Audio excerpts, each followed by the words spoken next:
there was a drunk guy in my seat, and he was being really obnoxious, and he wouldn't move.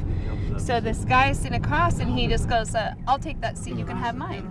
So I went and sat next to him, and I fell asleep, and I woke up, and I started working on my budgets, and he says, well, what do you do? And I said, well, I'm a contractor, and I work with foreclosed homes. Oh, okay. And so he's like, interesting, and I said, I'm also working on this project, My Heart, that we're putting together. It's a Hope Project. It's a housing in Detroit. Right. So I start telling him a little bit about that, and I said, well, what's your heart? And he tells me, well, my wife.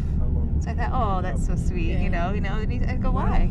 And he says, well, they had been married for several years, and every year they'd given money to this orphanage. And on an anniversary, she wanted to come down and see her orphanage. And when she did, the kids were in cages. They were tied up to beds. They were so emaciated and so skinny and sickly, they thought they were dying of AIDS. That were malnourished.